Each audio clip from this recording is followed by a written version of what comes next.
वो जी हमने रास्ते में गाड़ी रोकी, पार्क की, उसके बाद हम ये चाय पीने लग गए जी। ये देखो जी, ये हमने हाईवे पे गाड़ी रोक के अपना बहन जी भी चाय पी रहे हैं।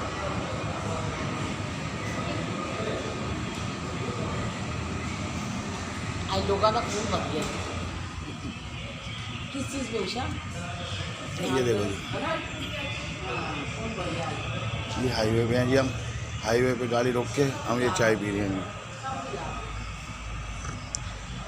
ये हाईवे पे है गुजरात, और ये उदयपुर के रास्ते में आता है। ये अभी यहाँ से 100 किलोमीटर है। ये देखिए,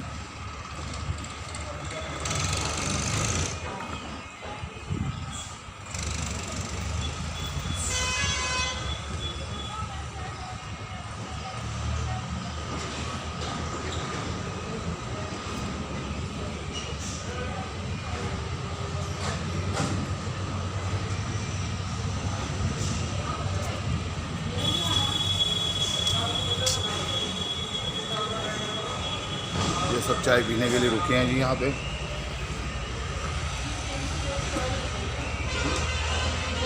ये यहाँ पे है, यहाँ पे हर चीज़ अवेलेबल है, खाना वगैरह सब कुछ।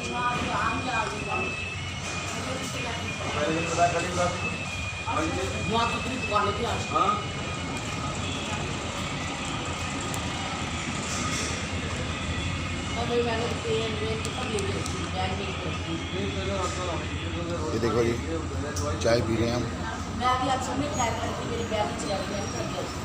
ये अपना बहस कर रहे हैं, मैं चाय पी रहा हूँ। मेरी पूरी फ़ोटो आ रही है ना जी?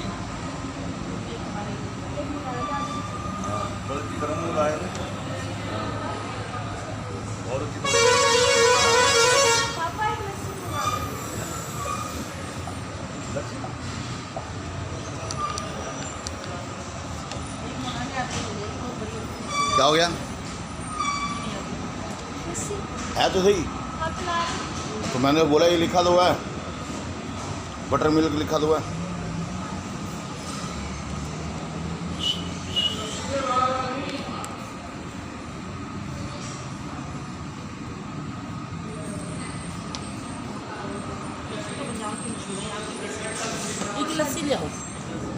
देखो जी, अब हमने गाड़ी यहाँ खड़ी की है। अब हम ये रेस्टोरेंट जो आपको दिखा रहे हैं, ये प्योर वेज रेस्टोरेंट है। ये देखिए, प्योर वेज रेस्टोरेंट। देखिए जी, अब ये हमारी गाड़ी गर्म हो गई है जी। ये हाईवे पे भी हम आपको दिखा रहे हैं। ये देखो,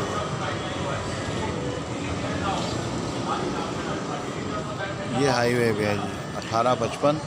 ये हाईवे है। गुजरात में गर्मी बहुत है जी, और यहाँ पे आपको सारा बेसन मिलेगा, इससे ज़्यादा और कुछ नहीं मिलेगा। ये आपको अगर गुजराती आती है तो पढ़ लीजिए।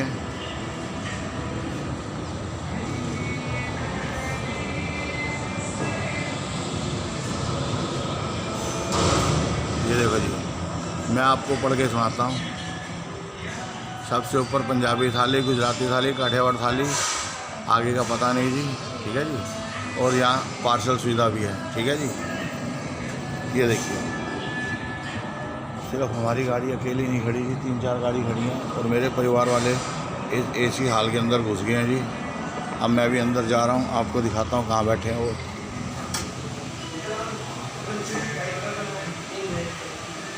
ये देखिए, ये हाईवे पे है जी, काफ़ी बड़ा होटल है। वॉशरूम अंदर। ये देखो जी, इनको भूख लगी थी, ये आ गए हैं जी।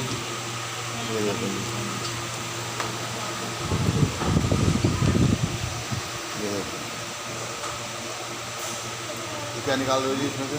चार्जर। देखो जी, होटल आपको दिखाई दिया। ये रेस्टोरेंट हाईवे पे है, बहुत अच्छा रेस्टोरेंट है जी। ये बाहर आपकी गाड़ी खड़ी है, ये सामने हाईवे है।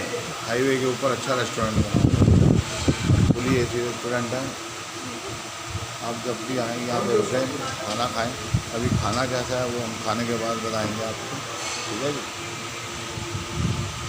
अभी ये 1 मिनट आपको ये मेनू दिखा रहा हूँ मैं ज़रा। ये देखो,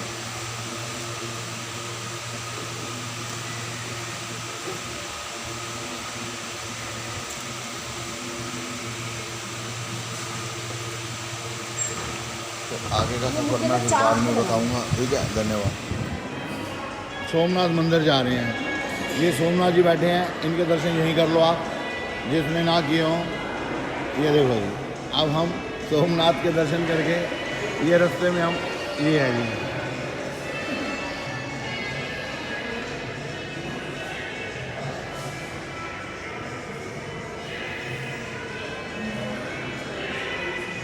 हाँ जी। ये देखो जी, ये भूखे चाट पकौड़ी पे आ गए हैं जी, गोलगप्पे पे। ये गोलगप्पे खाएंगे, ये देखो, ये देखो जी।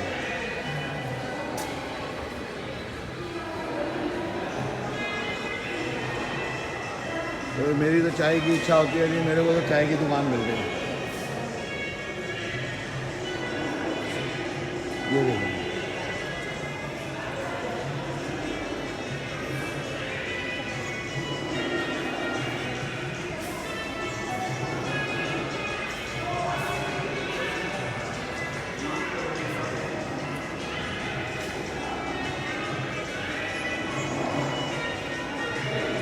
आपको यहाँ पे हर चीज़ मिलेगी। ये देखो जी, पंजाबी क्या, सिक्की क्या, wafer house, diary and Domino's, आपको हर चीज़। और ये देखो जी, ये हाईवे है जी हमारे सामने, देख लिया जी आपने।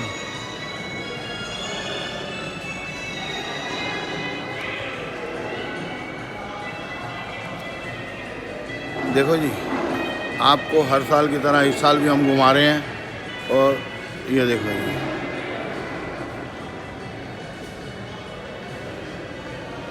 ठीक है जी, सारा देखा दिया।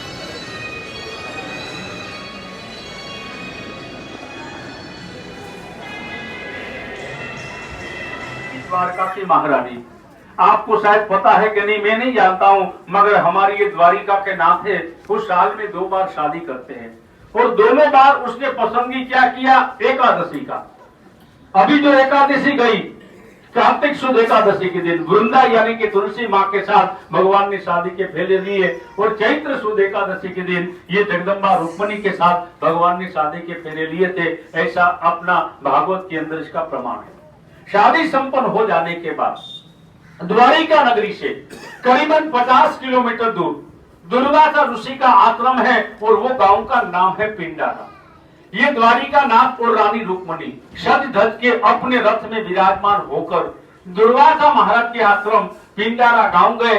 हाथ जोड़कर दुर्वासा महाराज को अपनी सोने की द्वारिका में ये द्वारिका नाथ और रानी रुक्मणी भोजन का निमंत्रण देते थे। कृष्ण रुक्मणी का ये निमंत्रण को दुर्वासा ऋषि ने स्वीकार किया कि मैं द्वारिका चलूंगा और रुक्मणी आपके घर भोजन भी पाऊंगा, मगर मैं हूं अग्निकुल का तपस्वी ब्राह्मण, जिस वाहन के ऊपर ये घोड़े बेल लगाए जाते हैं उसके ऊपर मैं कभी बैठता नहीं हूं। अगर आपको अपनी सोने की द्वारिका में भोजन प्रसाद करवाना है, आपके रथ के अंदर मेरे को विराजमान करना है, तो पहला काम ये करो, आपके रथ में से ये अश्व घोड़े को आप हटा दो। उसकी जगह आप पति पत्नी दोनों स्वयं अपने हाथों से रथ को खींचो और अपनी सोने की द्वारिका में ले चलो। मैं आपके घर भोजन करने के लिए तैयार हूं। भगवान ब्राह्मण प्रिय दुर्वासा महाराज की आज्ञा का ये द्वारिका नाथ ने पालन किया। अपने रथ में से ये अश्व घोड़े को हटा दिया, उसकी जगह पूरे जगत को चलाने वाले ये कृष्ण परमात्मा और दूसरी साइड में रुक्मणी रानी अपने हाथों से रथ को खींचना शुरू किया। रथ धीरे धीरे द्वारिका नगरी की ओर प्रयाण किया। करीबन आधा रास्ता पार हुआ होगा और रुक्मणी देवी है और राजा भीष्मक की कन्या है, सोने की द्वारका की ये महारानी है, जिन्होंने कभी स्वप्न में भी नहीं सोचा था कि मेरे जीवन में कभी ऐसा दिन आएगा मुझे ये रथ खींचने का, मेहनत का, कष्ट का काम करना पड़ेगा। रथ खींचने के वजह से माता रुक्मणी को जल की, पानी की प्यास लगती है।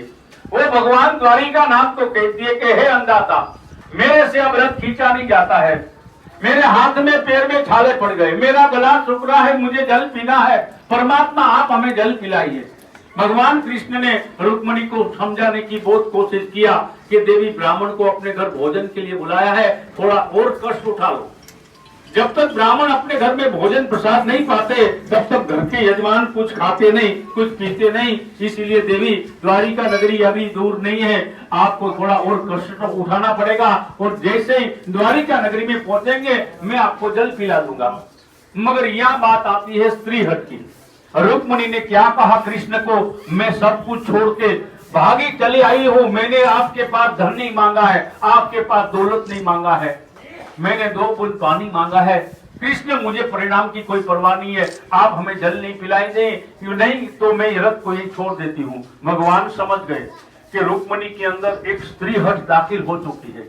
भगवान को भी झुकना पड़ा। तो आज का इंसान की क्या मजाल है कि स्त्री के सामने आंख उठा के भी देखे।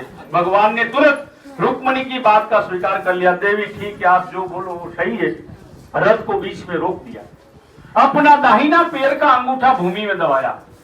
कृष्ण का दूसरा नाम है योगेश्वर, योग शक्ति का उपयोग किया और जमीन में अपना दाहिना पैर का अंगूठा जमीन में दबाया। चरण में से मां गंगा को उत्पन्न किया और रुक्मिणी देवी को गंगाजल पिलाकर उसकी सारी प्यास बुझा दी। ये जगह द्वारिका नगरी से 23 किलोमीटर दूर टूपनी करके एक छोटा सा गांव है। ये भगवान कृष्ण ने निकाली चरण गंगा, आज भी मौजूद है। माहौल अच्छा है, थोड़ा और लंबा कथा करता हूं। ये गंगा जी कितनी भाग्यशाली है। अपने हिंदू शास्त्र के 3 प्रमुख देवता, सबसे पहले नाम आता है देवाधिदेव महादेव। भोलेनाथ ने अपने जटा में से निकाला और गोद में लिया। उस गंगा को कहते हैं गोद गंगा। रामेश्वर महादेव की स्थापना करनी थी।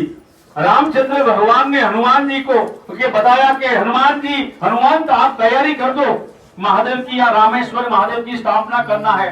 हनुमान जी दौड़े चले आए, इन्हें भागे चले, सब तैयारी शुरू कर दी।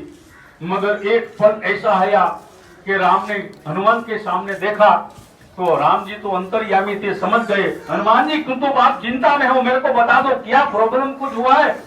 तब हनुमान जी ने कहा कि दास आप नाथ, आपने हमको सब तैयारी करने बोला है, सब तैयारी हो चुकी है, मगर गंगा के बिगड़ सब अधूरा है और शिव जी को गंगा बहुत प्यारी है, अब गंगा कहाँ से निकालेंगे।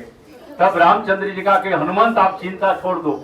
हनुमान जी ने ये चिंता छोड़ दी और भगवान राम ने अपना बाण निकाला। बाण के द्वारा जो गंगा को उत्पन्न किया उस जगह कहते हैं बाण गंगा। और रुक्मिणी की प्यास बुझाने के लिए ये भगवान कृष्ण ने अपने चरणों में से निकाली, उस गंगा को कहते हैं चरण गंगा। एक बार भाव से प्रेम से हरिद्वार में जैसे हर की पौड़ी में स्नान करेगा उतना पुण्य आपको मिलेगा। जय बोलो गंगे मैया की। जैसे गंगा मैया बाहर आई, माता ने पानी पिया, भगवान ने पानी पिया, दोनों की प्यास बुझ गई। मगर गलती यह हो गई, दुर्वासा महाराज जो महामुनि रथ में विराजमान है उसको पूछना चाहिए महाराज आपको पानी पीना है कि नहीं। दुर्वासा ऋषि को नहीं पूछा, दुर्वासा ऋषि है वो क्रोधी ऋषि है, आवेश में आ गए। उसने द्वारिका नाथ और मां रुक्मिणी को 2 श्राप दे दिया। पहला नंबर का श्राप रुक्मिणी देवी को दिया कि देवी आपने क्या समझकर ब्राह्मण को घर भोजन के लिए बुलाया, आपने भोजन तो नहीं करवाया, पानी का आग्रह नहीं किया, ऋषि कुल का अपराध किया है। देवी मैं आपको श्राप देता हूँ कि तुम भगवान द्वारिकाधीश को इतना प्यार करती हो, इतना चाहती हो, मेरा श्राप रहेगा आपकी द्वारिका नगरी में, आपका और द्वारिकाधीश का 12 साल का जुदाई हो जाएगा। तो भगवान के वियोग में ये भूमि के ऊपर माँ ने 12 साल तत्पर भक्ति किया। इसके फलस्वरूप ठाकुर जी का मंदिर गांव में है। देवी रुक्मिणी बड़ी पटरानी है, मेन पटरानी है, फिर भी भगवान से 2 किलोमीटर की दूरी पर विराजमान है। All over India, all over Hindustan की मैं बात करूं तो भारत देश के अंदर रुक्मिणी माँ का प्राचीन मंदिर 2 जगह के ऊपर आया हुआ है। एक ये द्वारिका नगरी में, दूसरा महाराष्ट्र के अंदर पंढरपुर में विठ्ठल रुक्मिणी का मंदिर है। इसके अलावा आपको रुक्मिणी देवी का तीसरा प्राचीन मंदिर देखने नहीं मिलेगा। इस मंदिर का निर्माण भगवान का परपोता राजा वज्रनाभ ने ये प्राचीन मंदिर का निर्माण किया है। दूसरा नंबर का श्राप भगवान द्वारिका नाथ को दिया कि कृष्ण तूने मेरी आज्ञा के बिना गंगा को उत्पन्न किया है, रुक्मिणी को आपने गंगाजल पिलाया है। हे द्वारिका के नाथ, मैं आपकी द्वारिका नगरी को श्राप देता हूं कि आपकी द्वारिका नगरी वो कली काल में सोने की द्वारिका होगी। 4 धाम और 7 पुरी में प्रमुख द्वारका होगी। आपकी द्वारिका नगरी में आने वाले हर यात्री को यहाँ तन की मन की शांति मिलेगी। मरने के बाद उस आत्मा को यहाँ मोक्ष गति प्राप्त होगी। इसलिए द्वारिका नगरी को